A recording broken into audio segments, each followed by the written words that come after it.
What's up, everyone? It's Bones here. If you thought that Dracula was dead, this might be the first time that you've come across this channel. Just in time for Christmas, clicking on those thumbs up and subscribe buttons would be the equivalent of a blood donation. If you've already watched my last vampire video and know what the Runick cards do, you can just skip ahead to the deck profile, as this is a video catered to those who don't really want to spend an arm and a leg on the Horus cards. So we're going to start here with 1-for-1 plus any other monster, as we're just going to send it to the graveyard so that we can special summon out our familiar. We'll use the effect of familiar netting us a search for the vampire ghost, and now we can use the effect of vampire ghost sending the familiar as a cost, which is really good because if you get impermed, you can continue to play through, as you can use the effect of the vampire familiar reviving itself, sending the ghost to the graveyard, use the effect of the vampire familiar to get you into a potential tribute summon, that then you can use the ghost and tribute summon that monster, as we're going to then use the effect or resolve the effect in order to get the retainer in the graveyard. Use the retainer bringing itself back, then use the effect of the retainer on field so that we can add ourselves the vampire desire, then activate the vampire's desire. We'll change the retainer to level 6 as we're going to send ourselves the red baron, use the effect of the ghost, and now we're going to have a couple of options here, as we're going to use the effect of Scourge bringing back the red baron. And if you're going first, I'll leave that part for last, but if you're going second, you can use the effect of the red baron at this point in time, tribute off the Scarlet Scourge, steal your opponent's monster, and then you can make your Vampire Sheridan the rank 6, as it reads, if you use a monster with a level that is owned by your opponent for the exceed summon of this card, treat it as level 6. Then you can also get an extra removal by its own effect, where once per turn you can detach one material from this card, then target one card your opponent controls, send it to the graveyard. So just really cool pieces of interaction there. You can even revive that monster that you send from your opponent's field to the graveyard with the Sheridan's final effect. So just some important things to know. We're now going to go into our Beatrice, which is what you will be doing on turn 1. Send off the Baron, and now for price point, I can't really tell you how much the rollback is going to be, as we're going to send it on our opponent's turn. As it reads, pay half of your life points, then target one normal trap in your opponent's graveyard, except transaction rollback. This effect becomes that normal traps effect when the card is activated. You can banish this card from your graveyard and pay half your life points, then target one normal trap in your graveyard, except rollback. This effect becomes that normal traps effect when that card is activated. You can only use one transaction rollback effect per turn, and the point of this is to copy the Mayakashi trap, which makes it so that neither player can special summon monsters from the hand, deck, or extra deck for the rest of this turn. And keep in mind, because rollback does copy the effect, nothing else, it's kind of like Diamond Dude with D-Draw, where you don't have to discard and you just get the draw 2. But here, you're just getting the ability to lock your opponent and yourself out of special summoning from the deck, extra deck, or hand. And because Beatrice is a quick effect, of course, and transaction rollback is a trap, you can do this on your opponent's turn, giving you a relatively strong turn 1 play. And while it does look a bit fragile and susceptible to hand traps, I would like to point out that you are playing the Runick cards, which can help you with that, but there's a little bit more than that I'll talk about later on into the video. Now, for this next combo, we have Ghost plus Familiar, and this is really going to be the main combo the deck has, and the one that makes everything go around, as you can have either the Familiar or the Retainer. So we're going to send off the Retainer as we add ourselves the Grace, use the effect of Familiar. This will be able to get ourselves another Vampire, as we'll get ourselves the Scarlet Scourge, use the Retainer, pitching the Grace, as we can then use the effect of the Retainer, getting Vampire Domination to our hand, as we'll then be able to use the effect of Ghost for that extra summon, tribute off the Familiar, use the effect of Scourge as we'll revive the Grace, and now we have access into the rollback plus Mayakashi trap combo, but then we also have a counter trap so that we can negate whatever your opponent tries to do to stop the rollback from going off. Now for this third combo, and similarly to the last one, you can either have the Retainer or the Familiar. The only thing that changes is the end board, and this is because it's pretty matchup dependent and depends on if you're going first or second here, but we're going to then be able to revive the Familiar after we use the effect of Ghost. We'll then be able to add ourselves the Scourge, much like the last combo, pitch the Grace, revive the Retainer, use the effect of the Retainer. This time we're going to get the Vampire's Desire, use the effect of the Vampire's Desire, as we'll then be able to change the Retainer retainer to 6, and this is where we can now use the effect of the ghost, getting that extra summon, so that we can tribute summon for the Scourge, use the effect of Scourge, bring back the Baron, and then from here you can use the effect of Grace in the graveyard, and now instead of the counter trap, you're going to have access into 2 rank 6s or a link 2 plus a rank 6. In this case, I'm going to go into the Drudge plus the Beatrice, which will end up sending you transaction rollback or the Mayakashi trap. Depending on whether it's game 2 or 3, you can also end up sending something like Mudora or Keldo. Now finally, the first combo with a Runick card, and we're going to start here with a Runick card plus any discard and any other vampire cards. We're going to special summon the Hugin, normal summon the Droll, and I'm sorry, I didn't mean discard, I meant normal summon, because we're actually going to be linked into this, as we're going to go into our Sprint, and then use the effect of Sprint so that we can set ourselves the Retainer, use the effect of Retainer pitching the Grace, and then we can use the effect of the Retainer in order to get ourselves the Vampire's Desire.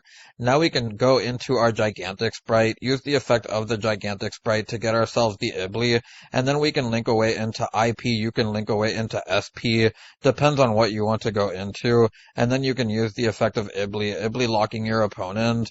Now keep in mind, this is something that you'll probably do in game 2 or 3 rather than game 1, as this is pretty matchup specific, but still a really strong play that you can do with a hand that's not too hard to get. Now for the final combo, before I get into the test hands, and this is going to show off what happens when you have Runick Quick Play along with any of your Familiar or Retainer and any other Vampire card, and at least I think it's Vampire, Familiar, or Retainer. I don't know if it's just Familiar. I'll let you know as the combo goes on. I'm pretty tired right now, but we'll get ourselves the Fountain off of the Hugin. We'll then be able to go into the main phase, as we'll use the effect of the Familiar, bring it back so that we can get ourselves the Search, as we'll then add ourselves the Scourge. From here we can then go into our Sprint, use the effect of Sprint in order to send ourselves the Desire, and then we can use the effect of the Retainer in order to get ourselves the Desire, and now we'll be able to use the effect of the Desire so that we can revive our Scourge, and with this we have access into a rank 6 this way.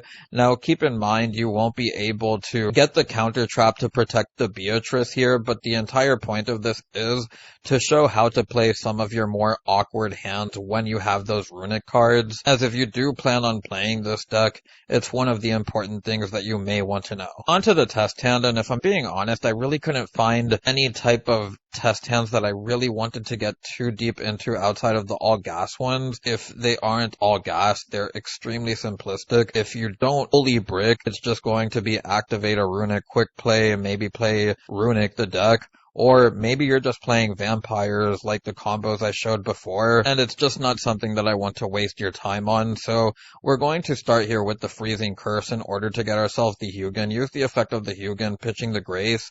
We'll then be able to get ourselves the Fountain as we go on to the main phase, normal summon the Ghost, as we can then pitch the Retainer or the Familiar so that we can send the Retainer and add ourselves the Scourge, use the effect of the Familiar getting itself back, use the effect in order to get the Search, as we'll get ourselves the copy of Red Baron, use the effect of Retainer pitching the Red Baron so that we can then use the effect of Retainer.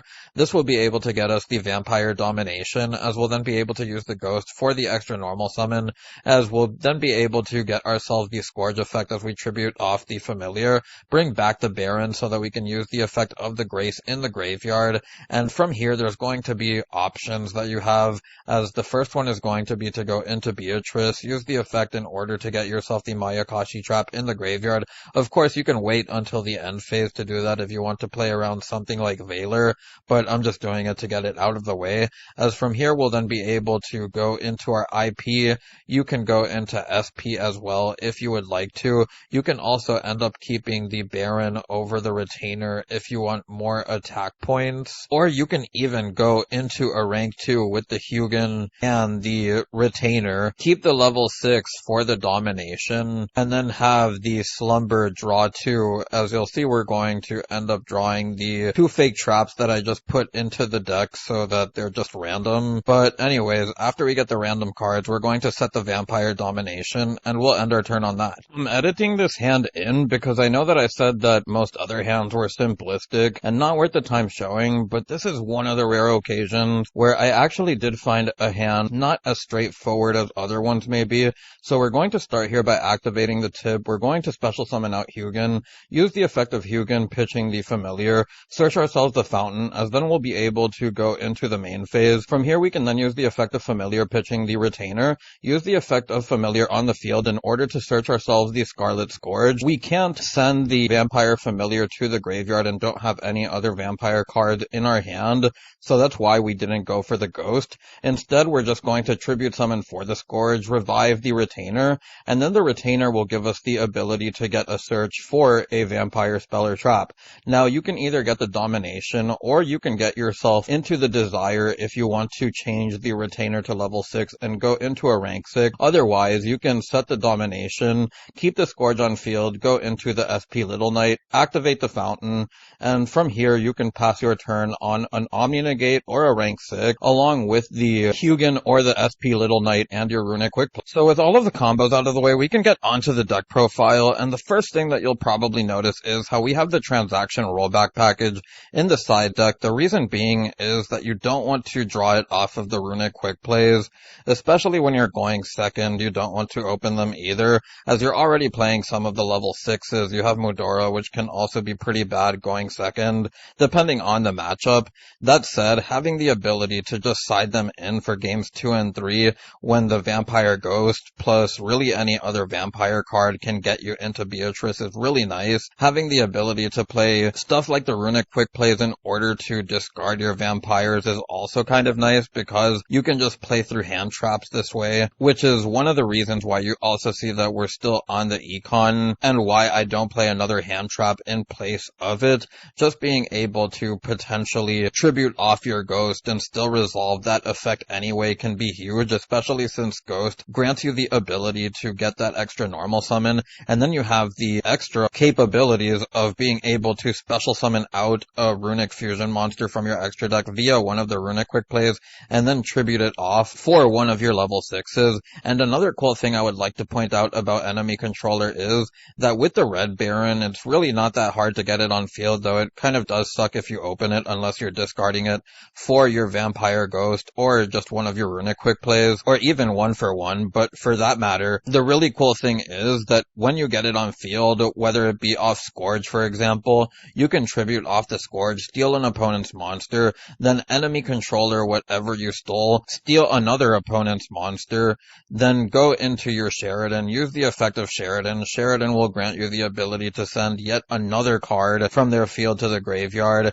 and if it's a monster, you can revive it, which is really nice. So just a lot of cool pieces of interaction that you have there that just add on to what you get from your Runick Quick Plays. You also have the ability to either just get the Ash, or you can have the access to Domination, which is really cool as well. You'll also notice that we're on 2 rank 2s this time around. The reason being is that we're siding the Ibli, but we also play Runick, so we have easier access to a level 2. Having the Djinn Buster to guarantee your plays go through is just really nice. But outside of that, I don't really have much else to say, except maybe the Droll and Lockbird. If you want to play that in the main deck, you can. I just think that drawing the Ash when playing past turn 1 is a little bit better off your fountain, since if you do happen to use it, it means that you won't lock yourself from getting more cards. For example, say you draw into a tip off of the fountain, you wouldn't be able to use it after resolving a Droll, but if you do use Ash instead, then you would be able to use the tip anyways. Ash is also more versatile in the sense that it hits more matchups, and Labyrinth is expected to be a pretty prominent deck during this format, or at least the start of it until we get the Phantom Nightmare stuff. But with all of that out of the way, I don't really have much else to say about the list. So I'll get onto the card by card, and we have the 3 copies of Freezing Curse, the 3 copies of Destruction, the 3 copies of Flames, the 3 copies of Tip, the 2 copies of Fountain, the 1 copy of Dispelling, the 1 copy of Storm, the 2 copies of Familiar, the 2 copies of Retainer, the 3 copies of Ghost, the 1 copy of 1-for-1, Mudora, Grace, Red Baron, the Scourge to round out the vampires. Then we have the 3 Ash, Smash, the 3 enemy controller, 2 Desire, the 1 Domination. These 2 in specific are really important for playing through hand traps as well, which is important to note. But then we also have the Slumbers, and onto the extra deck we have the 2 Hugin, the 1 Munin, the 1 Gary, the 1 Princess Sprite, the 1 Djinn Buster, the Gigantic Sprite, the Beatrice, the Wallow. Then we have the Sheridan, Typhon, Sprind for the Retainer, SP here, but you can play the IP along with something like Unicorn if you want to save yourself some money there, as I know I mentioned this being an alternative to the Horus cards if they are too expensive. But then there's the Vampire Sucker along with the Dark to round out the extra deck. Then onto the side deck we have the 3 Drolls. I would like to place Nibs somewhere around here, but I don't know where I would want to put it. Then we have the 2 Pankratops, the 1 Magna Hut, and the 1 Druis Worm, the 1 Ibli, the 1 Change of Heart, the 1 Harpy's Feather Duster, the 2 Lightning Storms, the 1 Erad, the 1 Rollback, and the 1 Ghost Meets Girl to round out the deck profile. For some finishing thoughts, you'll see that there is no crossout or no talents, and those are also things that could potentially change down the line as well. With the testing I've done so far, this feels really clean, which is something I like about it. But for everyone who's made it this far, I'd like to thank you for watching and for the 600 plus subs. I truly appreciate your support. We've monetized the channel, giving us access to supers and memberships, which means that more awesome stuff is on the horizon. To get the channel membership, just click on the description below, and there will be a link that takes you there. You'll also notice a free Discord link that I've made for us too. If you want to support me as a content creator, even if you can't donate supers or get a membership for the channel, clicking on those thumbs up and subscribe buttons mean as much as a blood donation. For those wondering, I do plan on making updates to the channel as the support on the channel grows. Anyway, Merry Christmas, and I hope to see you on the next one. It's Bones, signing out.